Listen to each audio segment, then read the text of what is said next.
Vadge, Vadge, Vadge. What you gonna do when it's hot outside? Ooh, I know what. Listen to Vadge. What you gonna do when the trains are down? Ooh, I know what. Listen to Vadge. My mom would agree with you that Puerto Ricans always have fun. Like, we used to have shitty cars growing up, so we'd always have to pull over on the side of the road. There would always be like another Hispanic family there, but they'd always be like partying. My mom was just like, I wish we were like that. Oh, they'd be stuck on the side of the road too, but still. Yeah, like if a Hispanic family got pulled over, they would still like have their barbecue and they would just have fun. Meanwhile, we were just there like waiting for a tow truck. My mom said they just always have a great time no matter where they are. That's a good attitude. It seems like a fun culture. Yeah. Like I've noticed that living in Bushwick, when I would first like hustle to the train and like the bad weather, and these Hondas would still pull up blasting reggaeton, and it's like 8 o'clock in the morning, and it's like, yeah, that guy is set to have a good day. I don't know whether that's true or not, but reggae is also just fun. Yeah. Yeah. It's not going to be like a party downer if you put on reggae or reggaeton. Yeah. Do you remember double R tapes? Yes. A lot of people don't remember them. They were just tapes with reggae on them, and they were so good. Mm-hmm. I don't think we had that in the suburbs of Houston, where I grew up.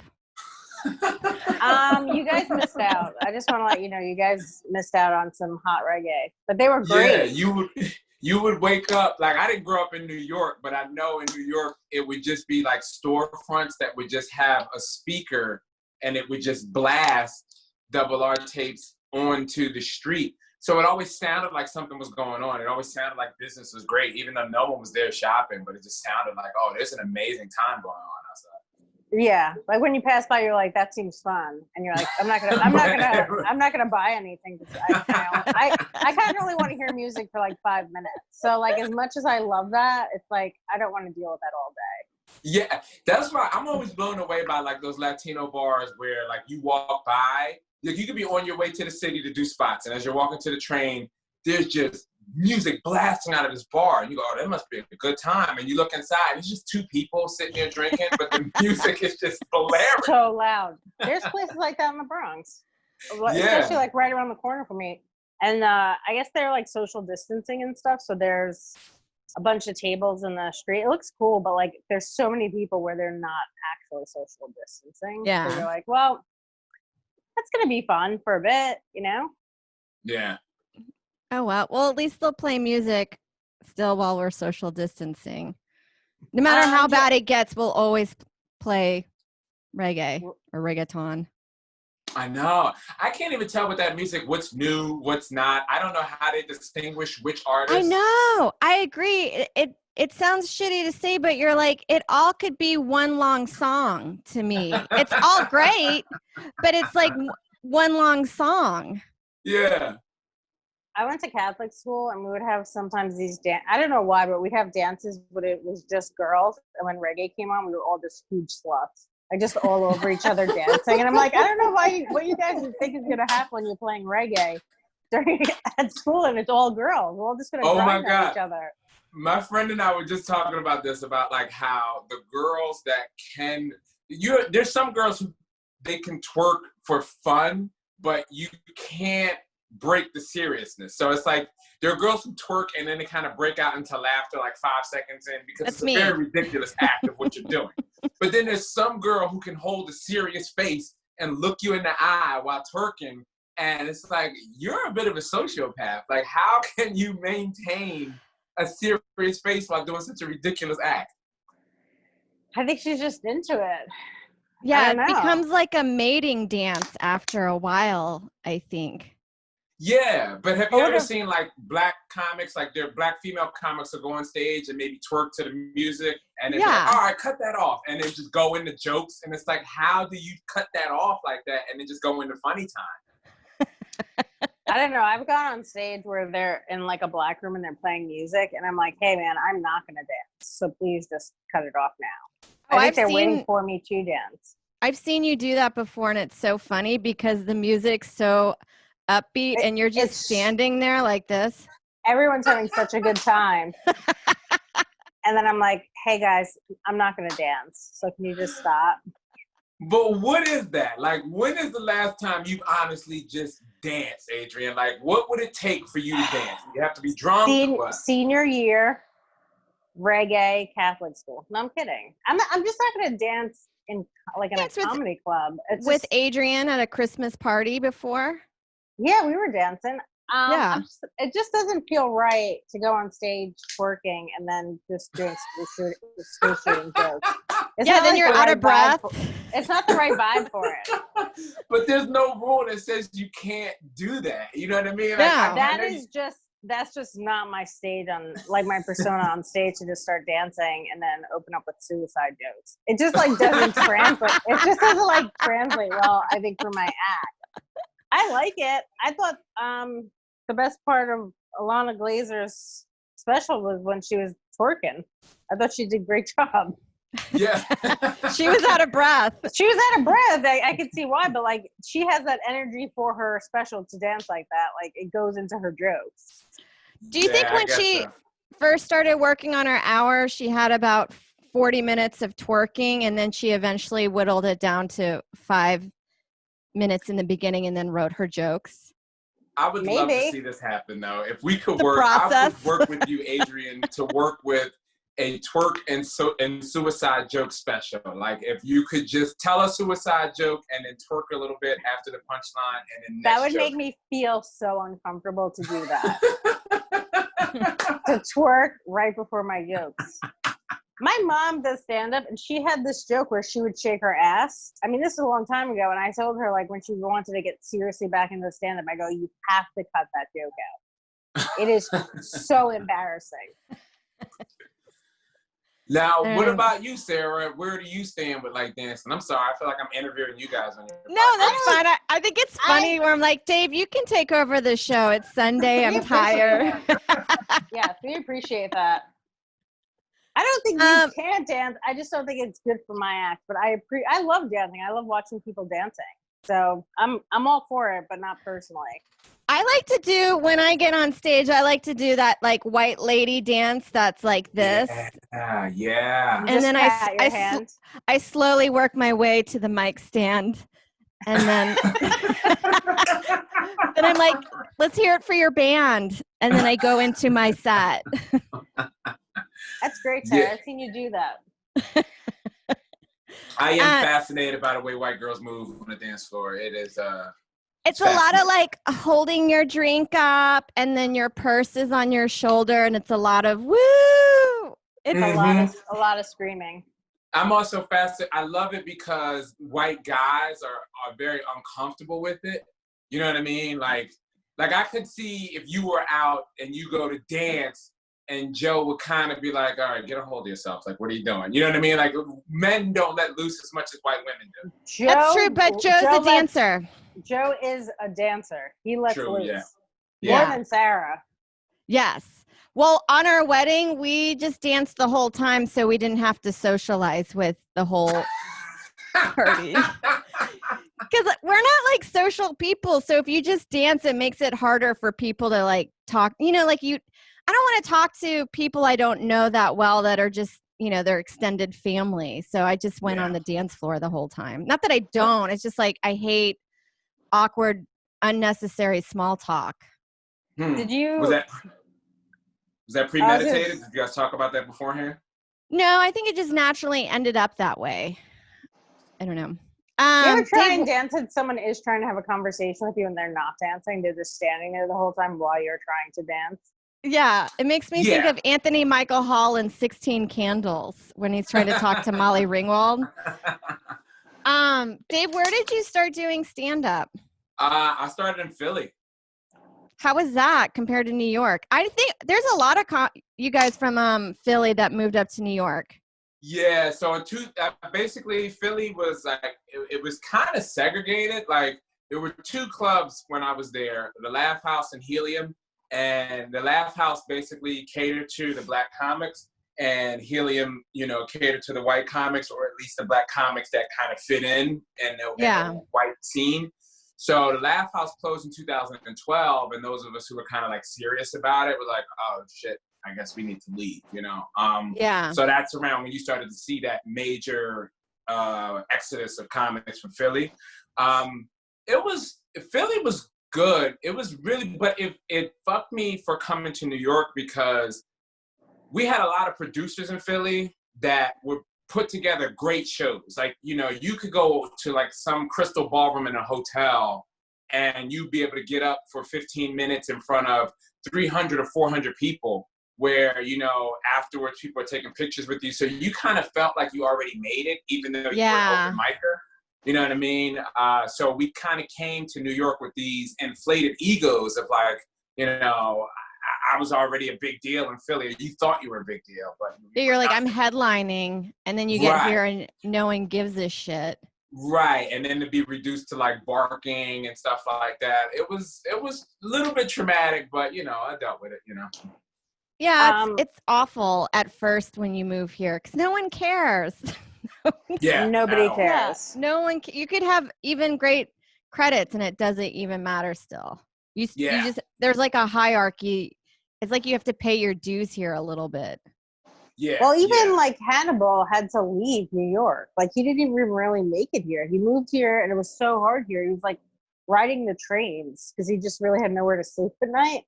And he ended up going back to Chicago, and that's kind of where he broke. So like New York is just, it's hard here. Nobody cares.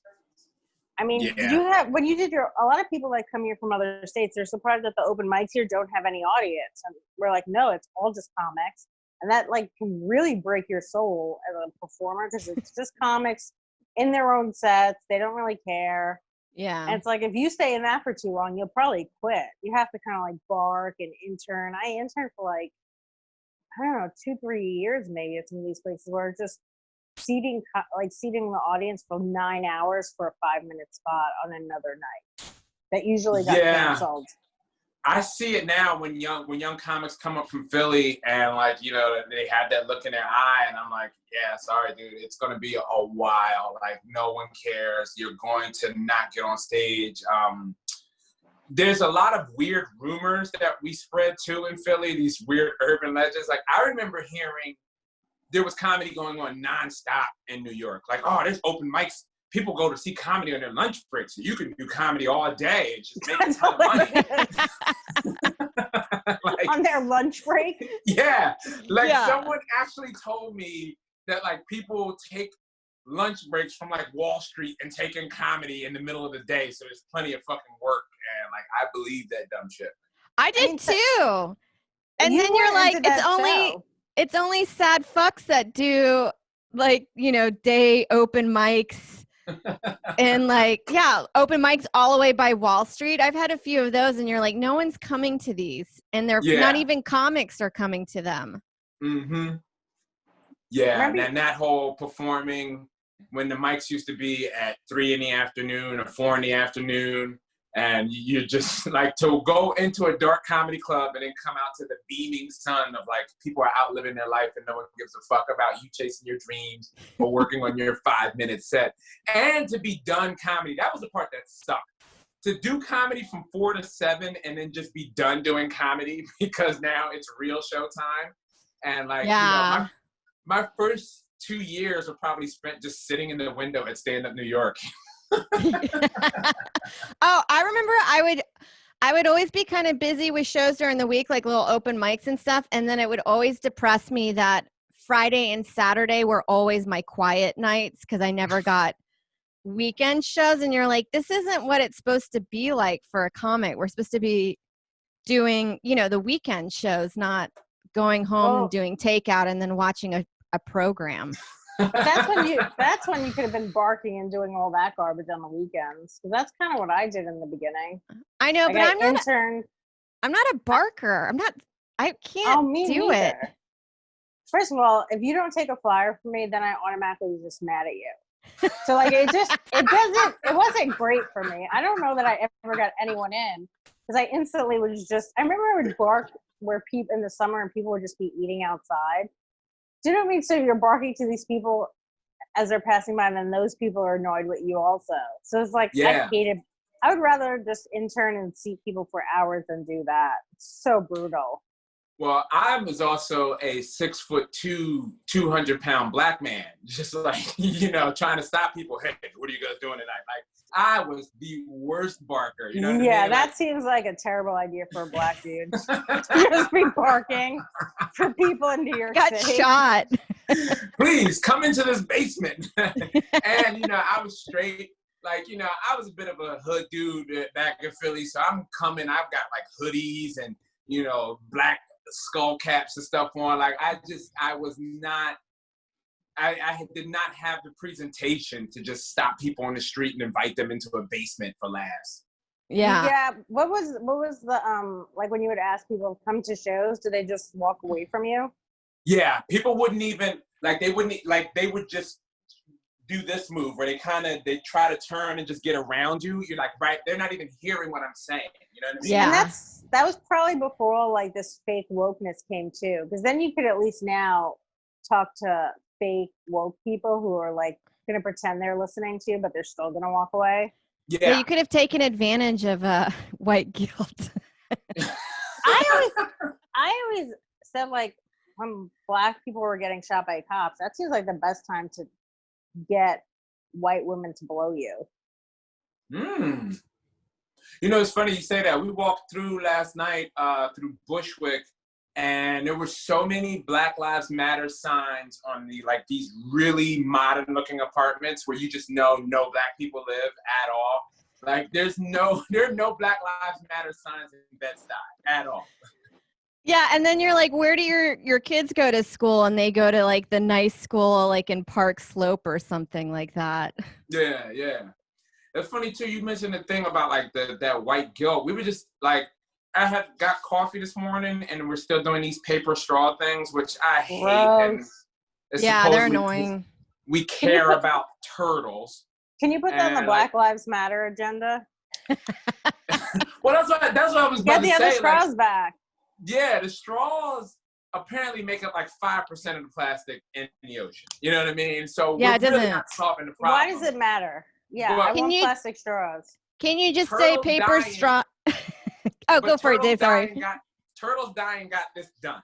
And I'm just like, if you really care about Black lives, because this is a pain in the ass and this doesn't work. So, like, if you really care about Black Lives Matter, you should give cops cardboard guns, even though, like, that's not going to work. But, like, it would save a lot of Black lives. I love the idea of holding a cartoon cardboard gun. Still putting their knee on people's necks. Yeah. You're like, and their board's all soggy. Yeah, I don't know. I feel like, can't you just say that paper straws exploit black workers, and maybe that could, put that on the BLM agenda?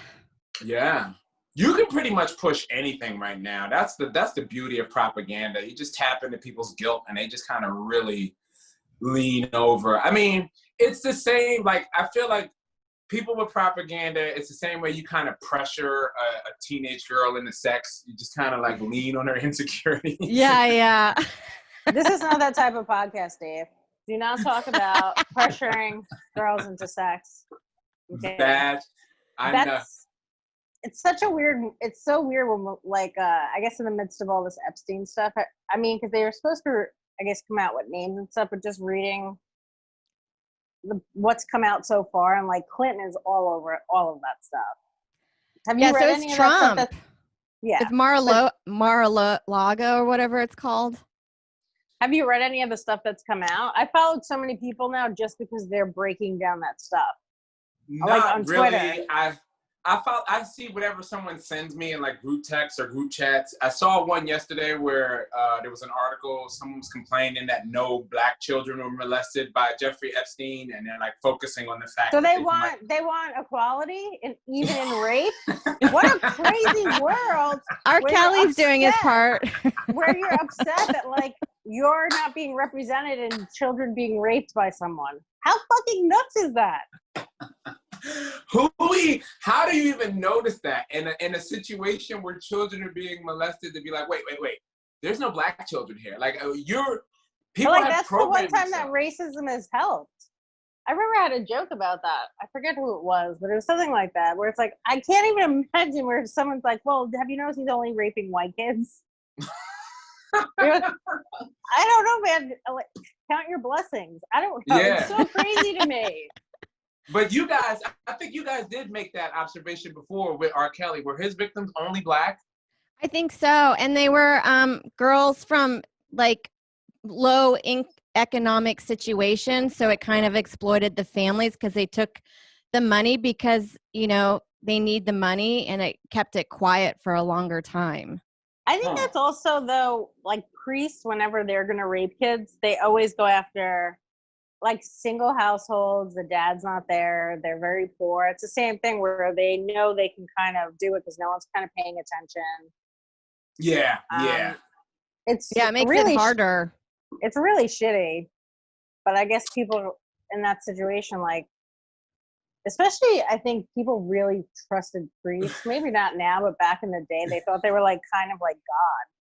Yeah. You're like, well, Well, that's the God's other thing, fucking too, my like- kid. Like, maybe God's not that great. He's fucking my kid. I just saw that spray painted on a building too. That God is a slumlord. Someone had that spray painted on the wall. You're like, well, fix my sink. I guess you could just put everything under God then, because he is the ultimate. That you're like, yeah, I guess, he did create slumlords, so he could be technically the big slumlord in the sky. Yeah. But you made a good point just there where you said like they focus on households where the dads aren't around. Like, so can we blame molestation on single mothers? Like, you're just not really paying attention. I hope Well, so. I think you can blame it on single white mothers. You can't say anything negative about single Black mothers, though. So good luck with that, Dave. I know, right? Like, I hate that lyric that Tupac has. Even as a crack fiend mama, you always was a Black queen mama. And it's like, nah, I think once you put the crack pipe in your mouth, you lose your queen status. Yeah, it's hard to keep that up. I feel like as a single mother, though, crack is probably the only way to have some kind of like enjoyment in your life. Like, I would probably do a lot of crack if I was a single mother and be like, once these kids go to bed, I am getting cracked up. So. Especially if you have like 2 jobs. You can maybe get a lot of stuff done in the first week, and then afterwards, Yeah. story. Look, it's not going to end up great, probably. I don't know. I feel like as long as you, because I feel like crackheads, they're just not good at budgeting. Like, I feel like if you budget crack in and you get up and go to work, you'll be fine. Because crack is cheap. Yeah. I think there's some high functioning drug addicts that like can do heroin and have like a Wall Street job, and you're like, that's insane. I feel like if you're that type of drug addict where you can still do that, that's fine. I just think with crack, I don't know. I think I would start doing crack, and then I would just like stop doing the dishes. I would just like slowly my life would it would just be so much easier to just do crack. Yeah. But see, that also seems like because of how hard they work to get the money to get crack, like, it just seems like they're pretty easily motivated also. Like, we should go to anywhere to bridges and tunnels and alleys where people are laying down. They just kind of dangle the crack and be like, all right, guys, we have a job for you. We need you to come and do this thing, Kind of like day laborers, like when you go pick up people that are off the grid, so you can get, pay them for 8 hours to paint your house or something like that. Yeah. I just see a big clash with like, if you did that and then all these crackheads started showing up to Home Depot, like just waiting to build houses, that I think Mexicans would get pretty pissed off. So I don't know. I think you could do that for a little bit. You can't have a ton of crackheads outside Home Depot. I think they would get very upset. Crack projects are never great. Like they're probably about the same as crystal meth projects. Have you ever met a friend? I had friends that did crystal meth 20 years ago, and you'd go to their house and they're like, look what I'm working on. And it was the shit. You're like, the decor in here is awful. Like if Demi Moore was doing crystal meth and Ghost, like her pottery would have really sucked. Yeah. You're like, Demi. This is like awful. Demi, just stick to doing paintings. This is garbage. You can't do anything with this. Yeah. I don't know. Crack doesn't seem as prevalent as before. Has it changed to something else like lots of Adderall or like prescription drugs?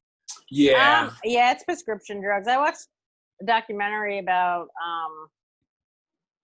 I guess because they're very I had a joke about this right before a stupid quarantine. There's a joke about like painkillers and how they're very upset they want to get these white kids off of all these painkillers and Percocet and stuff. And I was like, well, nobody gave a shit when Black people are dying from crack. So it kind of feels like reparations. Yeah. It evened it out. Yeah, so I think we should keep letting these white kids do painkillers. Yeah. I mean, that is the one way to tear us down is just give us opiates and then the system will crush. It does though. It's true.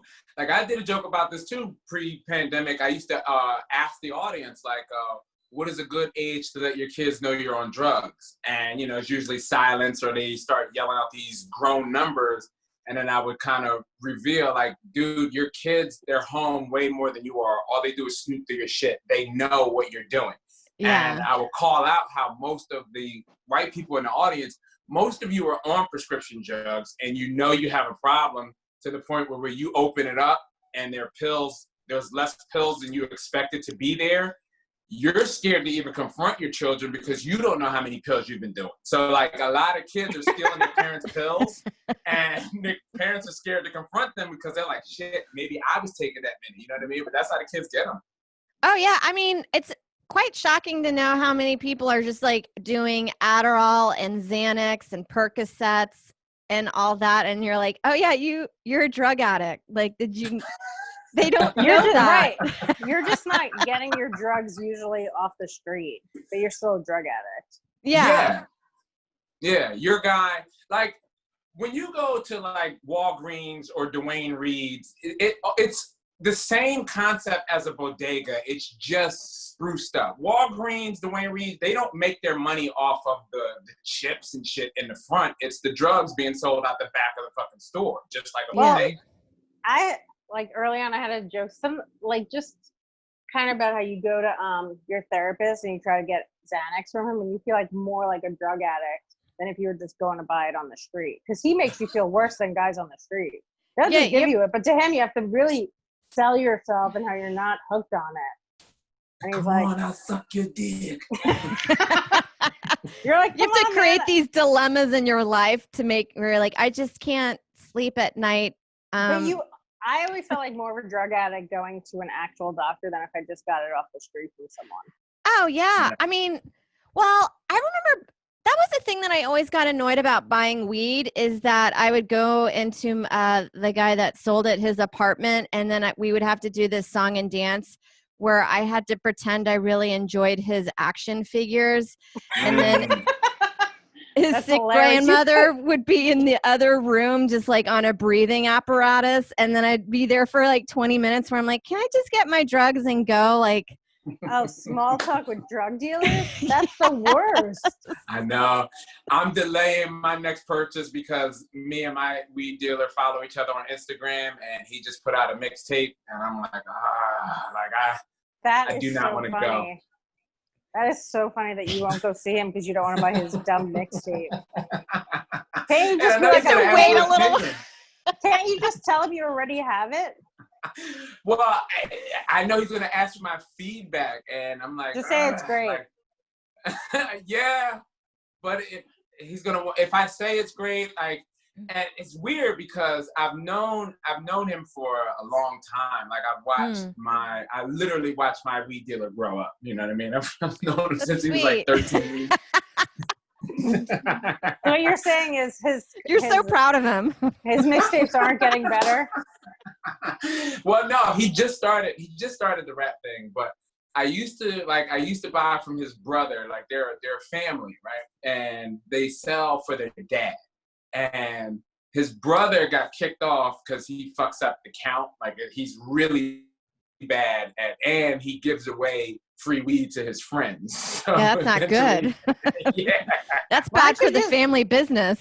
Why don't you just become friends with that brother? No, well, that's who my friend was. That's and how now I you're know Okay. Now, and then it was so funny. I'll never forget one time going to see my friend. And, you know, let's just say I go to buy an eighth and he has to look at an envelope. And when he looks at an envelope, there's handwriting on what the price is for all of everything should be. But it's written in this really nice handwriting and it's in purple ink. So I know his mom did this for him to try to help him. Be like, they're going to kick you off if you don't stop fucking up. You know, it was like the last. Stick to the script. I feel like I love that it's you a should family do that business. as a bit because of being like, I can't buy pot from my weed dealer because he just released a mixtape. So I'm going to have to wait a week or so. That's find someone else. That's probably like the positives of social media now. You didn't know when that was going to happen back in the day. Yeah. You just get blindsided. Nobody knew when Biggie was going to put an album out. Well, that's like one time I took an Uber and then the guy made me follow him on Instagram because he was a DJ. And then I was like, I don't want to bring that up. Because he was playing his music in the car and he had sunglasses on and it was nighttime. And that's hilarious. And so I followed him, but then I unfollowed him when I got out. But I was just like, this is hilarious that I'm put in this position to like listen to his art. Oh, God. God bless those guys for being able to do that. I was an Uber driver for 2 years. I hated it. Did you really? Yeah. And people would always ask, is this your full-time thing or do you do something else? And I used to get so upset because I'm like, why do you talk so? I don't talk to drivers this much. Just get in and shut the fuck up and take your ride. Yeah. You know what I mean? But I would get these people that want to ask and pry into my life. Sometimes every now and again they would get out of me that I was a comic and I would fucking hate, like some of them do follow me on Instagram and it's weird. It's uncomfortable because I feel like they know like, oh, well, that's good that you're, you know, doing this and you're on television now, but you're probably still driving an Uber. And I feel like I always need to message them. Like, I don't do that anymore. But I know. I used to get that quite a bit with bartending. A lot of the times people will be like, so what else do you do? And you're like, well, what's wrong with this? Like, you know, bartending is a pretty decent job and you can make a living. It just feels insulting for the people that actually do it as a way to make an income where you're like, you know, you got to do what you got to do. And also, as you said, you're like, I just want to draw. I'm just trying to make extra money. I don't want to get into these long conversations with people. Yeah. It's weird. Yeah. I used to like nanny for extra money. And whenever I met them, I wanted them to know that I was doing something else. It always seems creepy to just be watching kids. Like if that's all you're doing, I want them to know that I was pursuing something else and not just like fulfilled watching your 5-year-old. Oh, you really do watch kids. I don't now, but I did up until like 2018. I was like nannying on and off. That was funny. I was thinking about that, like, because I was been reaching out to Adrian to do my show, the Unpopular Opinion show, and she goes, I can't. I'm watching my nephew, and I'm like, you know, I listen to your podcast, and I know you. I do have a nephew. Bullshit excuses. That's true, but I do have a nephew. I know. It's true. It's confirmed. It is true. My sister is looking for an apartment. I don't think she's found one yet. So I have been like helping her out. But it's hard to watch a kid that I'm not that close with my nephew either. So it is weird watching him sometimes where like I feel like he doesn't really know who I am. Yeah. So nobody does though. Like you don't really know. Yeah, like I'm trying to think of my aunts. Well, no, my one aunt, I know her pretty well, but that's because she was kind of a train wreck and she couldn't really hide anything. My other aunt is a bit more well put together. Yeah, I don't really know her. I don't know what she's capable of, you know? I guess, yeah. I mean, I don't really see them that often, but like, I guess kind of because of quarantine, I've seen them more. And that's how I started talking to my mom again, because me and her weren't talking for a while. So like, that's why I kind of got roped into all this stuff again. Because of quarantine, so go ahead. I've been trying. Yeah, I go through the same thing with my mom. We just had a big blow up, so we're probably not going to talk to each other for about 6 months or so. That's usually how it works. Wow, that's a long time. I'll go a year without talking to my mother. Yeah, I've gone years without it. It's weird. Like, she's older now, and mama, she just had like a toe amputated. So I'm like, okay, like, this isn't gonna be good. So I still have to answer every time the phone rings, but Gotcha. it's never for anything good. Like, literally, this fight that we just got into was over a Finding Nemo DVD and a fan that she feels I took from her and that she needs it back right now. And I'm like, Mom, just say you miss me. Like, just say you miss me and you want to spend time with me. Yeah. At Where least would you're you- fighting. I've never had I don't fight with my mom, but at least you guys communicate in some kind of form. That's hilarious. I mean, if, I don't know. I'd That say shit at causes this me point, trauma. I'm not going to lie to you. It does hurt. Would you Yeah. say? of course it does. I was gonna say though, if you guys aren't talking for a while, like go past Christmas, so you don't have to get her a gift. Start I haven't talking gotten and like her a gift in years, though, because she doesn't accept gifts from me. My mom, like, Get her a if I could give fan. my mom a get her gift and she'll... a fan or a Nemo DVD. Now, I give my mom a gift and she'll chastise me on, like, what either this was too much money, you need to get better at managing your money. Like, my mom finds a way to poke and jab at every decision that I make. It's coming from a place of making me better, but it's just like, holy shit, man, this is brutal. Like, I can't even take my mom to dinner. You know what I mean? Yeah, you just want them to be, you're just like, why can't you just say thank you, I appreciate this, and then move on. And then say it to your sisters. That's funny. I was like, I prefer to say it behind my back. You don't need to say it to my face. My mom would do this thing the opposite, where if she wanted something and like her birthday was coming up, she would just keep buying herself stuff, but she would say it was from her dead relatives. She'd be like, I got this from my mother. I'm like, she's dead. She's like, yeah, but I really, she would just buy herself stuff and say it was from her dead family for her birthday. I'm like, just buy yourself it. Why are you saying this is from your fucking dead brother? Holy smokes. And your mom doesn't go to any kind of therapy or anything for that kind of behavior? She does, but my mom's therapist is garbage. We saw her out one time. She drives a pickup truck. She's white trash. I'm like, what do you think you're learning from this lady? No good therapist has a pickup truck. That's like insane that you even see this lady. Anytime she goes to see her, this lady's always a half hour late. I'm like, stop seeing her.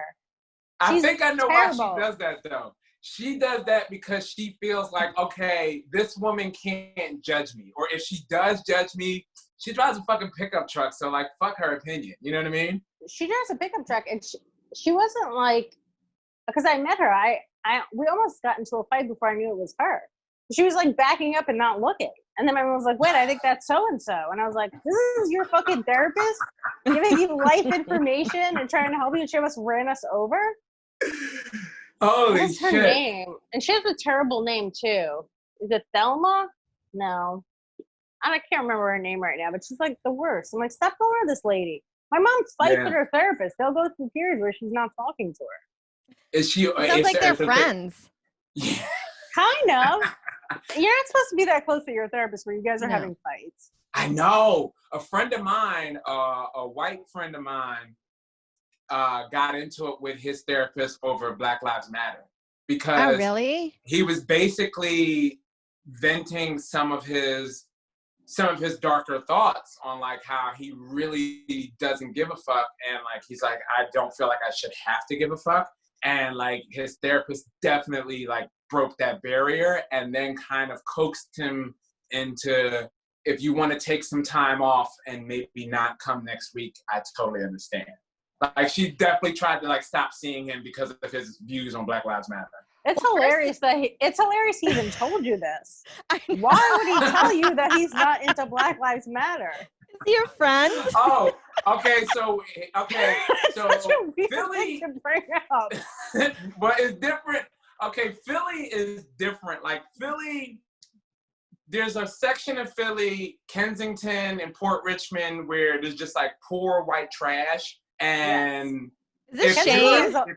Yeah, but if you find a way to bridge that gap, you find out, oh, they're just like the black people on the other side of town. Yeah. We were able to bridge that gap years ago, and we used to work together. Like back in 2005, and we're just great friends, but we're honest. He's called me more during the pandemic to talk to me about his unpopular views and opinions like that.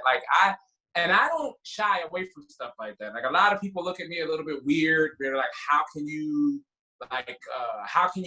do Anthony Cumia's show? And I'm like, I get it. What he's saying is fucked up and all of that, but I don't shy away from the fact that that exists. You know what I mean? And now that we know that, it doesn't mean that we can't interact. It's just, okay, that's a topic that we see things different on. I don't write people off because there's not a lot of people that actually are open-minded like that and can have a conversation like that, to be honest. Yeah. My goal, that's even the theme of this show that I do on Popular Opinions. Just because you're offended doesn't mean you're right. It just means you haven't been exposed to that point of view. You know what I mean? I've spent the past... That's true. Yeah, I've spent probably the past 4 years on the road doing crazy VFW halls and weird elk lodges and stuff in these parts of the country I have no business going. You know what I mean? And like, I just chalked it up as like, okay, this is my life, this is my career. But what I ended up finding was like, most of the places where they think Black people are not really welcome, we just haven't penetrated that enough. But they seem like decent people. Like, trust me, I've been to places where there's like trucks with Confederate flags tinted in the windows and stuff like that. Have great shows with these guys. They love me at the end. Guys that offer, hey, do you want to come home and fuck my wife? And I'm like, no, I'm good. You know what I mean? That seems like a setup. Like, they're just, Dave, don't do that. I know you think you're cool with these people, but don't try and fuck their wife. No. Well, their wife is never anything. It's also a weird thing that they're offering you. Like, it's like this is gross. Like, this isn't even advertising what you're putting out here. Like, are they offended that you don't want to fuck their wives? I found that a lot of people have programming either from their parents or their grandparents that is fucked up. And that's where a lot of those fucked up jokes come from. You know what I mean? Where it's like, oh no, I'm not really like, yeah, I get it. What I said was racist, but I would never act on that. But, you know, I grew up hearing that all the time. And I have it too. I have a lot of fucked up, you know, Black people, we have weird views on gay. We have weird views on all kinds of shit where I don't hate gay people, but some of the shit that I heard growing up, if I were to repeat that because it's been in my brain, you'd be like, oh, you hate gay people. Like, no, it was a joke. Like, whatever. Yeah.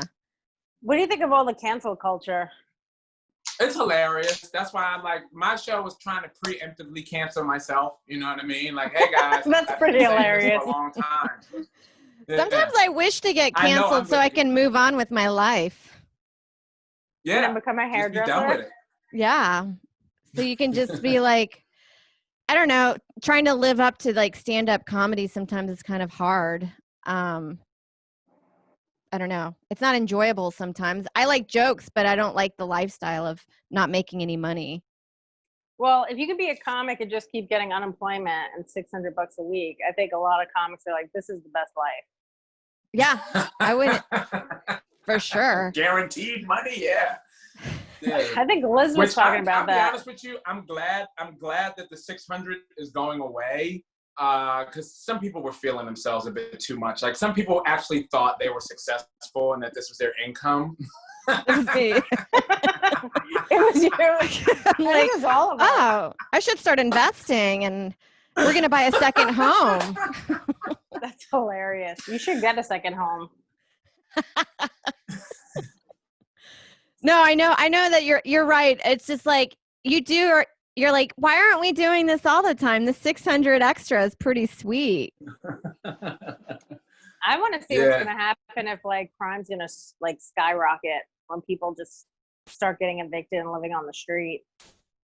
Yeah. I was upset though that remember when the stimulus came out, the $1,200 stimulus check, and then we got it and spent it, and then we were looting like a week later, and I'm like, fuck, I could have saved that money, you know? I just stole them whatever you wanted. Say looting looks like fun. It's like supermarket sweepstakes, but like higher risk. Mm-hmm. Yeah. I mean, you have 5 minutes to get whatever you want. Yeah, like a cash grab. Yeah. That sounds Wasn't that a exciting. game show? Wasn't there a Canadian game show like that where you would take a shopping cart and you would just have to Dude, run my and get as father much? loved that show. Yeah. It's on Netflix right now. Is it? It's a great show. They should have one just called Looting, and it's the same thing. But like, You could have to see what you get in 5 minutes. there's gunshots in the background. Yeah. Shit is randomly being set on fire around you. You're like, fuck, this is going to shorten my time. Let's go, let's go. The weird thing with that is, how do you even know what sizes you're getting? I guess you're just taking whatever you can, and then after you either sell it. How do you, like, what do you do in that situation if you end up you can't even wear? Offer up and let it go. Are you guys on those apps at all? No, what is it? Offer up and let it go. There are apps where you can just sell your stuff. But basically anything that's brand new, that's just where boosters go to unload. Like when you see the girls that run into stores and just grab armfuls of shit and just run out. Yeah, and then they can sell it and be like, oh, this is brand new, still with the tags on it, never been worn. Interesting. I'm learning so much. I don't know. I'm really into Facebook Marketplace right now. Everyone's selling their shit because they're leaving. Yeah. It's so great. I hope so many people leave and the rents go so low in New York City. That's what I did. I just moved yesterday. I had emptied out my place in Philly. So I was crashing in New York for years. I still had a house and a whole family in Philly that I just kind of ran out and abandoned. Well, I didn't abandon them. We didn't work out. And it was like, okay. Yeah. She decided to move to Arizona, and I'm like, well, there's no reason for me to pay a mortgage anymore. So wait a that's second. so Is far. this your new girl or your old girl? We were together for 10 years. Yeah, we got a kid and everything. So I got like 2 kids. I had like a whole like real adult life. That's the other thing that Black comics struggle with. We come into this with so much overhead because I've been a dad since I was like 19. So it's like, now to decide to be a comic at 21, it's like, okay, where's the money? I didn't come to New York with like the luxury of like, oh, it's just me, Yeah, if you had a therapist, they would probably convince you not to do stand-up with 2 kids. Definitely. They'd be like, this is not a good decision. They'd be like, don't do it. So wait, where's your first girl that you had the baby with? So is she in Philly also? I had a kid in college. I was out in Pittsburgh. Okay. And then when we split, I moved back to Philly. And then they moved around a lot, like Pittsburgh, Virginia, they go back. They're in Maryland now, and they've been there for a good amount of time. So that's I could probably count on them staying there for a while. Then I had another kid, she's 9. Then my oldest is 16, my youngest is 9. And my youngest, I had a house in Philly with her and her mother. We were actually engaged, but I never wanted to put myself in debt over a wedding. So I was like, let me figure out the comedy thing and I will do, you know what I mean? Like I watched a friend of mine who's one of Kevin Hart's openers, who's one of the Plastic Cup Boys. Like he got married, had this huge wedding, spent all of this money, huge vacation in the Dominican Republic, and then boom, the IRS hit him like, hey, we need, he's like, fuck, I just gave everything I owed to the IRS to this wedding. Yeah. Big weddings seem stupid unless like your family's paying for it. Like a big wedding that you can't really afford. Yeah. So it's a bad investment. Yeah. So I saw it that way, and I pushed it off for a while, and it's probably the right thing to do because it was like, oh shit got weirder as time went on. And it was, easier to walk away. Your kids now are in Arizona and Maryland? Yeah. So it's like you have no kids. That's amazing. You did it's it. like I started all over, right? Yeah. So and watch me be an idiot and accidentally create another one. No, I hope not. Why don't you just get your balls chopped up, whatever they do? That is what I plan on doing. I do not have health care, but I will just pay for it out of pocket. I think I'll pay for it. Have you ever thought about Planned Parenthood? Because I got an IUD and the whole city paid for that. Really? Isn't that amazing? Everyone in the city started a GoFundMe to get Sarah some birth control. We were like, please don't fuck anyone else and get pregnant. So that's what we did. We all came together in the city of New York to get her some IUD. But I think that they would. I think that they should give it to me for free, just out of the fact that, hey, I'm a black man taking responsibility. Like, can you snip this, please? that should definitely be under reparations. Ooh, yeah. Hell yeah. Yeah. All right. There's a So lot. I mean, there's a lot of stuff that could be under reparations that is very reasonable. I read an article where they want to do reparations, but each white person has to pay $18 million, and I was like, I mean, are you guys gonna take an IOU? I've been making like 30 grand pretty consistently my whole life, so I don't know how I'm gonna come up with that money. I'm gonna go into debt trying to They pay know off how to my do it, though. reparations. That's like, do you know your security deposits when you go into an apartment? Do you know that they kind of put that in an interest-bearing account and they still make money off of it while you just let it sit? Yeah. I mean, that's smart. I mean, I don't know how I could come up with that money like on my own. I'm gonna have to do some digging and take out some loans. Well, there was an article that just came out that the city of New York spent $52 million on a pop-up hospital during the pandemic that only catered to 79 patients. And they were basically paying all these like specialists to just be on Facebook all day for $500. I mean, That's hilarious. I know a lot of Black people that could use $52 million. There's money. Just keep making more money. There is money. We have it. I know, but that's the other thing that's funny too. Have you guys noticed the ATMs are always like out of money because everyone's just pulling their $600 out? It's just like a line of people, 600, 600, 600. And before you know it, out of money. Oh, yeah. Yeah, I mean, that's why. Oh, go ahead, Adrian. Sorry. No, I was gonna say I definitely bought stuff that I shouldn't have bought with that money. I saved a lot of it, but I definitely bought like Jordans I didn't need. Like there's stuff I bought that is just not a smart investment. I bought a lot of shit on Instagram that doesn't even work. Oh, do like you do that? Do you click on? ads. You click Yes. on sponsored ads and buy shit? I've done it once and I was burned. First of all, I got into such a bad wormhole yesterday. I started off, I guess I follow this girl, Maybay, that is on, do you know Maybay? She's like a Facebook personality. She's like a white hood girl that does She like. sounds amazing. She's amazing to watch. Her stuff's not very good, but I do still like her. She'll do like braids, and a lot of people in the comments are like, that doesn't look good. And you're like, I kind of agree with them. And then I somehow started watching hours of Black women get weaves done. And I was just amazed by how, like, It's comforting. It's like ASMR. yes, but I was watching hours of that, and then I somehow ended up watching an Asian guy doing hair, and he put a fan on this lady's head, and then he put the hair out like this over the fan, and then just cut around. Like, I was in that for hours. I couldn't get out. That's so fucked up. So that means like it's not just our business that people are now taking to Instagram and doing ridiculous shit to get views that I don't even know how you monetize that. You know what I mean? Like That was I don't either. Facebook where I went into that wormhole on Facebook, but yeah, I'm just clicking on all those dumb ads, like the stuff that you put on that's like a sock and it eats all your feet. There's like a thing where it Gives you eats like baby the dead, it eats the dead skin, and then it took like 5 months not 5 months, but probably about 2.5 months to come, and then the instructions are so crazy because it's like you have to keep doing this, and your feet are just gonna be shedding like a snake for days. And I'm like, well, I didn't know that part, so I haven't even done it. Yeah, But yeah, careful. I bought a lot of dumb stuff on Instagram. wow. That is. I bought one thing.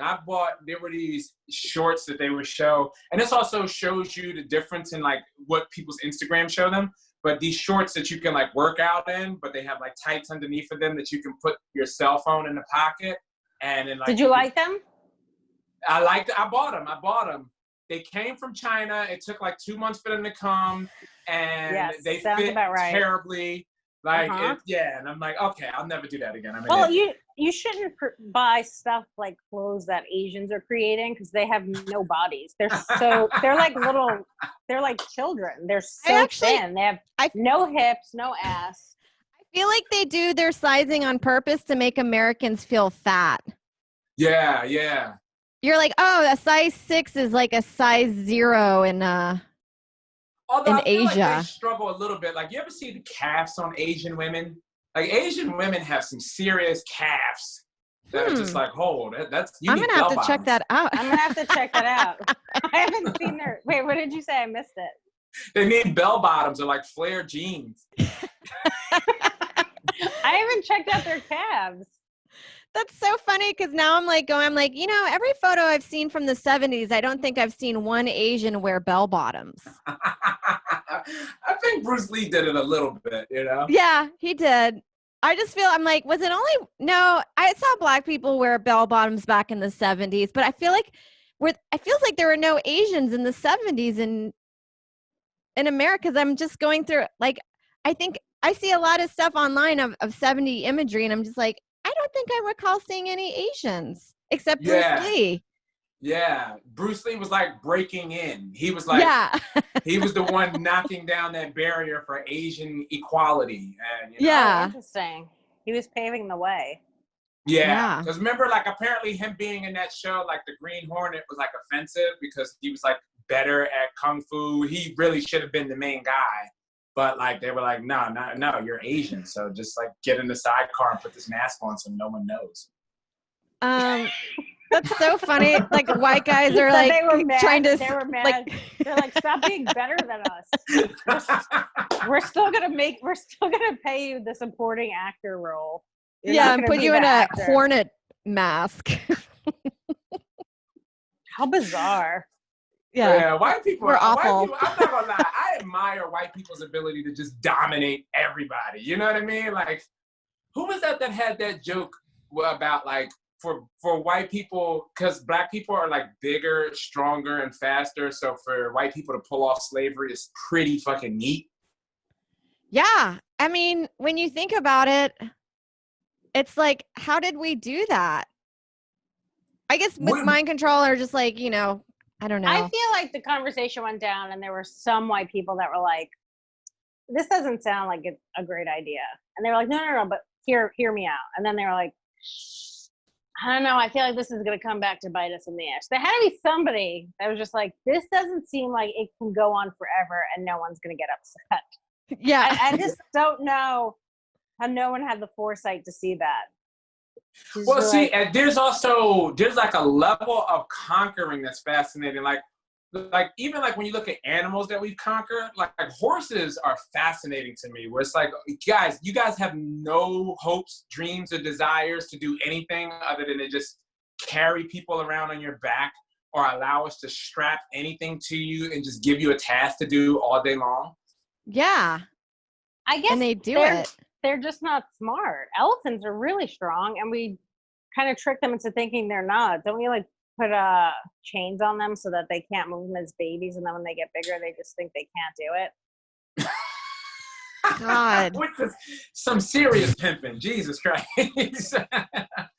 But I read this book at the beginning of the pandemic, Guns, Germs, and Steel, and it's about like the evolution of people and stuff like that.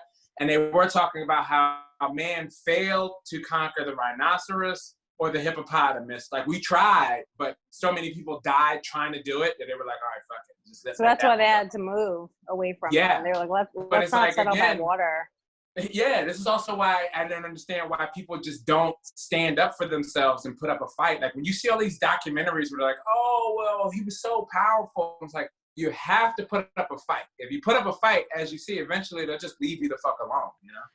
Well, it sounds like we're just like not trusted because I think everything was under the guise of we're going to help you, and then it just didn't end up that way. It sounds like it sounds like that person you become friends with in grammar school and they're like really nice to you and then they turn on you one day and you're so quiet. That's just white people forever. Gang initiation, yeah. It's so crazy because like everyone could kick our ass, so I don't know why no one really did, especially in the beginning. I don't know. I think like more prehistoric white guys were way bigger. I think this new domesticated version is kind of like how, like you see little purse dogs in like the Upper East Side and shit like that. Like, they still have wolf DNA in them. You know what I mean? Like, that they're the descendant, they're the great-great-grandchild of some fucking prehistoric wolf. So I feel like the white guys that are like here now with their toes out and stuff like that, like they're still the descendant, but they're the purse dog version of the white man that originally conquered the world. Right. So you're saying like Benjamin Franklin wasn't wearing skinny jeans? No. And that guy, that guy was clearly off. You know what I mean? Like that guy, I read his autobiography too during this pandemic. I did a lot of reading. But that guy, he left, I think, Boston to Philadelphia in like a rowboat and just like showed up on the shores of Philadelphia like, all right, I'm going to start my new life here. You know what I mean? Yeah, he's like your weird white friend that you're like, all right, go write that book or whatever, Yeah, or walk across America. Yeah, he was Ari Shaffir before Ari. Yeah. You're like, Ben Franklin would have killed it on Instagram. Probably. With his Now, antics. I feel like Ben Franklin would have been canceled. I feel like he definitely would say some offensive, fucked up shit. Yeah, they all did. I think they all did back then. I know. Who's going to dig into his thing and maybe rip his statue and legacy down?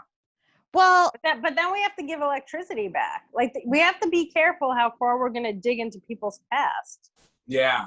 Yeah. I always liked it when there was a tweet that made me laugh when there was an old Playboy article interview with John Wayne, and it was very derogatory about Black actors, and everyone got upset. But you're like, yeah, it was 1963 and it's John Wayne. And then somebody was like, wait till they find out about Hitler.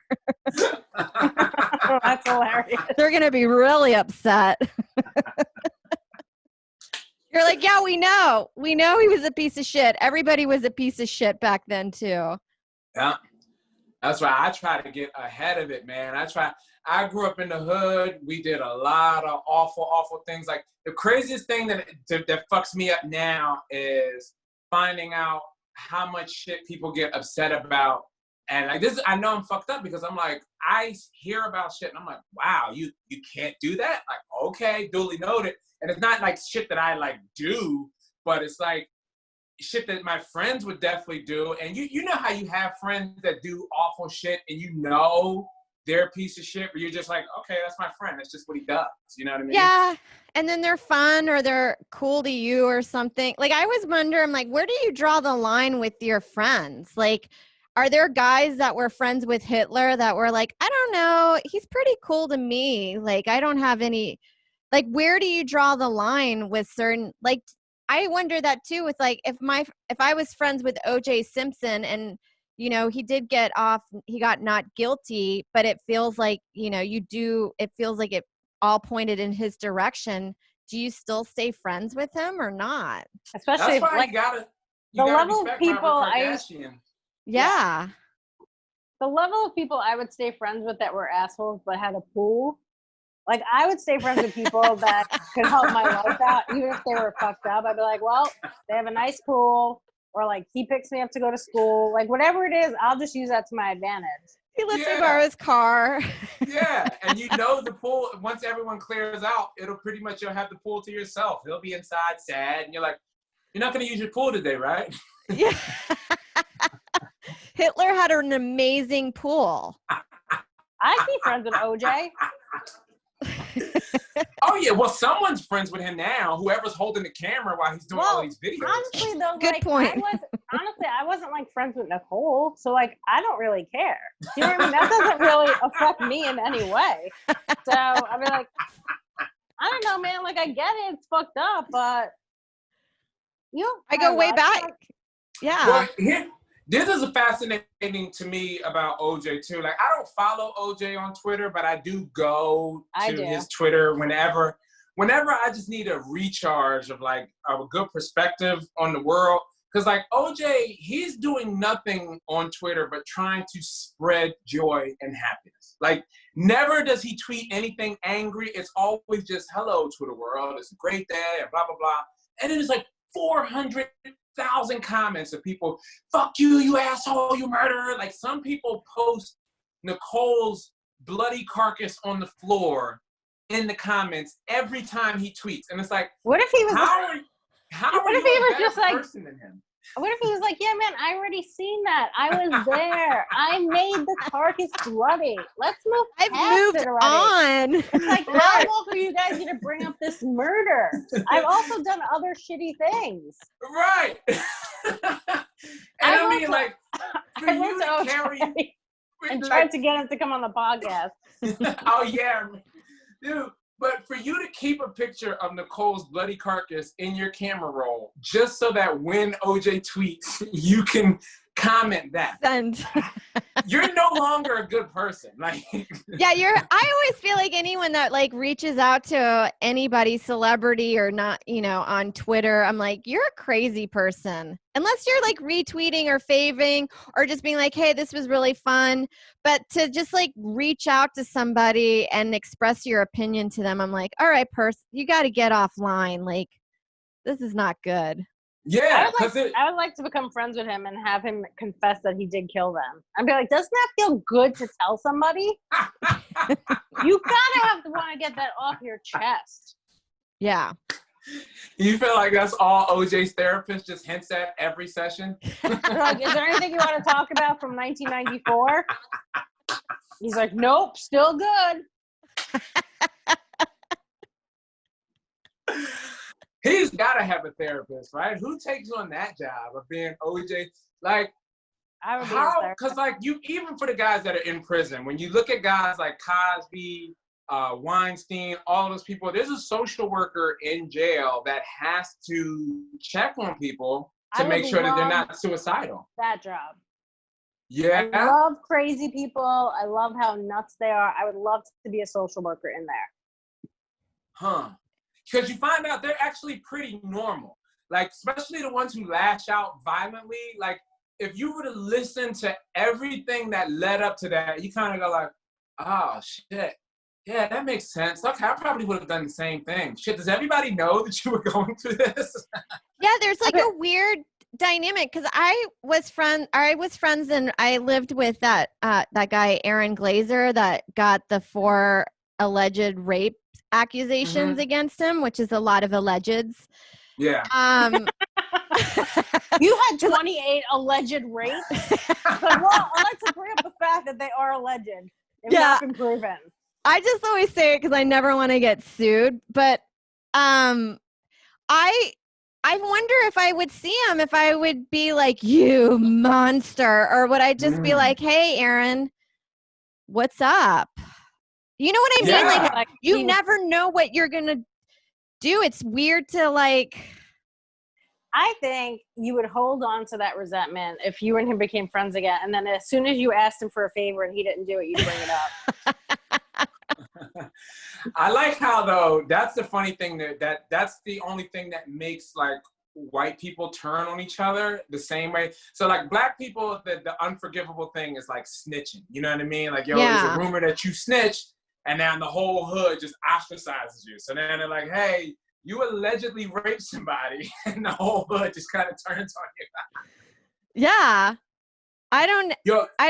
There's a different loyalty. What? When that happened, I think I had just started coming to New York, and because we weren't getting on stage much, a friend of mine was like, you got to come and do improv. It's great. You get up, there's no pressure, blah, blah, blah. I did improv twice, and I had to leave. Like, I was like, I can't do this. And I was like, why not? And I'm like, dude, like being in these kind of like intimate scenes with the girls, like I don't know where the lines. Yeah, it gets weird for sure. So, right. So like I would have been the guy who comes up to chicks after the show to be like, hey, what are you doing later? You know what I mean? So I was just like, yeah, I just walked away from it. You know what I mean? And then like a month or two later, that happened. And I was like, whoo, thank God. You know what I mean? Like, like that is the reason why I don't That's teach. smart, though. You take yourself out of it. Yeah, I have a degree in mathematics and economics. And a lot of people think that as a black man, I should be teaching. Like, dude, do you realize what you could be doing? And I'm like, no, I'd be fucking students. I'm not going into schools. I don't want to go. At least you know your limits. Exactly. Yeah. I mean, it's got to be hard when you're a professor and they're like hot. Every girl around 18 to 22 is just like attractive. And girls can sniff out if their professor's not getting laid, and they need their grade to go higher, you know? Well, there's also a thing in not all women, but I think a lot of women will admit that there's something about like a guy in a position of a power or authority, like being even a professor, or like I, for some reason, I'm oddly attracted to Simon Cowell, and I think it's just because he's not a physically attractive guy, but because he's like a judge on American Idol and is like in a position of like authority, it feels attractive. So I feel like a lot of girls form crushes on guys that are in a position of power. You know what, that's fascinating you say that too, because I can see that, and I remember being upset about that. Here's something else: you cannot label yourself. Like I labeled myself a homophobe a couple of years ago because I came home and saw my daughter watching 106 in Park, and it was they were doing a fashion show, and they had Miss J. Do you guys know who Miss J is? It's like a dude who dresses up like a chick. Yes, and he like, teaches the girl on America's Next Top Model how to walk. Yes, I know. Yes. Right. And I just remember seeing my kid watch that, and I'm like, yo, turn it off. Come on, let's go do something else. And I remember coming out that night to do spots, and I was telling people, like, I think I'm a homophobe. They're like, why? I'm like, because I saw this thing on TV at like 4 o'clock in the afternoon, and I just feel like that's better suited for late night. And I get it. That's a fucked up thing to say, but you found my limit. And it was funny, being a self-proclaimed homophobe, no one will allow you to do that. Like, they have to catch you doing something. So they'd be like, wait a minute. Are you against gay marriage? No, I don't care about, oh, no, you're not a homophobe. But I'm like, yeah, you can't just come out. Like, someone has to out you. Someone has to catch you. You can't get in front of it. Oh, yeah. It's better. What if you, as a black man who like studied mathematics and stuff, maybe you should just teach in an all-boys school since you're already homophobic and you won't fuck the kids? Is that something you would consider? I love the way your mind works, because you definitely found the loophole. Like, well, just teach it in all-boys school. Yeah, you're good to go. And you never know. Maybe one of them will turn you. That would be interesting. I know, yeah. And then you're not a homophobe anymore. Yeah, I'm easily influential also. That used to be a joke that I used to do about how if I went to jail, I'm not worried about getting raped. I'm actually kind of worried about becoming the rapist. And I don't think anyone thinks about that. Like, you could end up becoming a rapist. You never know. You never know if it's in you. No, but in jail, you're either getting raped or you're the rapist. And it's like, I would prefer to be doing the rape. So I get but that's that a weird thing to live with. I think that's even worse to live with than being raped when you come out, where you think about what you did to people. It's better to be the victim. It depends if you want to have your asshole intact or not. So like, that's up to you. Well, I also know that I am a follower, and I figured I would definitely get down with a crew for protection. And after like a bit of time goes by and I find out we're not, like, my friends are actually the aggressors. That's why I haven't been raped in my time here. And when my friends go, come on, this is what we do, I'm probably going to go along with it because I'm a follower. There are different rules in prison, though. I think, honestly, I wouldn't rape anyone because I'd be in a girls' prison and I would just have a girlfriend. And I would just, like, do whatever she did. And I guess that's probably true, too. In a men's prison, you would have to get with a group. And you would have to just do whatever they did in that group. So, yeah. But, like, it'd be really, I mean, if you're not good at raping in jail, you're like, I would feel bad for you.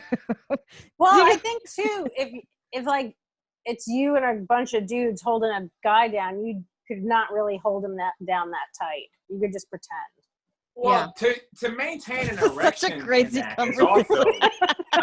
We're like telling you how to hold down a guy in prison. I'm just saying, in prison, just do it lightly, so you're not really doing it. Like, if everyone's doing it, you could just kind of hold very lightly. Like, kind of like how I clean. Yeah, it's exactly. Like a team lift. It's like when like 6 people go to lift a couch and you're not really doing that much work. It's like, yeah, got it. Like, but but you still have to pretend you're doing a lot of work. So you're like, woof, that was hard work. Yeah, I'm tired. I'm gonna go take a nap. Yeah, guys, I think we should wrap it up because we're past the hour mark. Are we? Yeah, we're talking about rape. We got into it. We're off the fucking rails on a Sunday. I mean, you could just take that part out then. I love it. That's how we do our podcast. As soon as we hit the rape conversation, that's when we know to end. So We're like, every now and guys, then we'll have a 5-minute conversation. we're like, Dave, All right, this guys. is some bad stuff. Dave, where can we find you? Well, he has a I'm Dave- podcast. Yeah, Oh, yeah. I'm Dave Temple is my handle on all social media, apparently where it really matters in life. You can check out this hashtag that's on my shirt. Look at it this way. It's a show I do on Oh, Instagram. cool. DaveTempleComedy.com is my website where all of my shows are. So I have a number of shows. Look at it this way. Temple University, Unpopular Opinions, 6 Foot Nothing podcast. Basically trying to start my own little cable network on this Wix website. Oh, that's but smart. yeah, man. That's We're great. Staying busy, I love that so. you have a podcast called Unpopular Opinion because it is really scary to like Well, at first when you state asked your me, opinion. when you asked me at first, I was like, this sounds like a trap. Yeah, I get it. A lot of people are scared of it. And I was get like- it. That's why, but I always love use girls' opinions. Like that's one of the reasons this is an interesting podcast for me because I listened to the podcast. I don't remember how I discovered it, but I told you guys I love the podcast. So by me listening, I'm kind of like a fan where like I know so much about you girls and y'all don't really know me that much. So like this is like that weird, hey guys, But Yeah. but what I liked is- love you guys' opinions, especially like you girls are from a way different world than mine. I think I told you that when I first told you that, Adrian, was like, I don't agree with like 90% of the shit you girls say on this podcast, but I love hearing it. I love hearing I remember you saying that. I think Yeah. that's so cool that someone would be like, I don't agree with most of the stuff. Like, it's almost like Nick DiPaolo. I agree with almost nothing he says, but he is really funny. Yeah. And it's thought out. Like, I get it. You girls are bringing me into your mind. It's like at least you can back up what you're saying, and then you kind of grow to understand, oh, that's not real. She's just joking. She doesn't really believe that. And I love that. So my thing with Unpopular Opinions, I like getting in everybody's head that way. I want to know everybody's little. I get the politeness. We all have polite little conversations over dinner and when we talk in front of comedy clubs, but I want to know people's little quirks, you know what I mean? And that's it. Yeah. It's fascinating.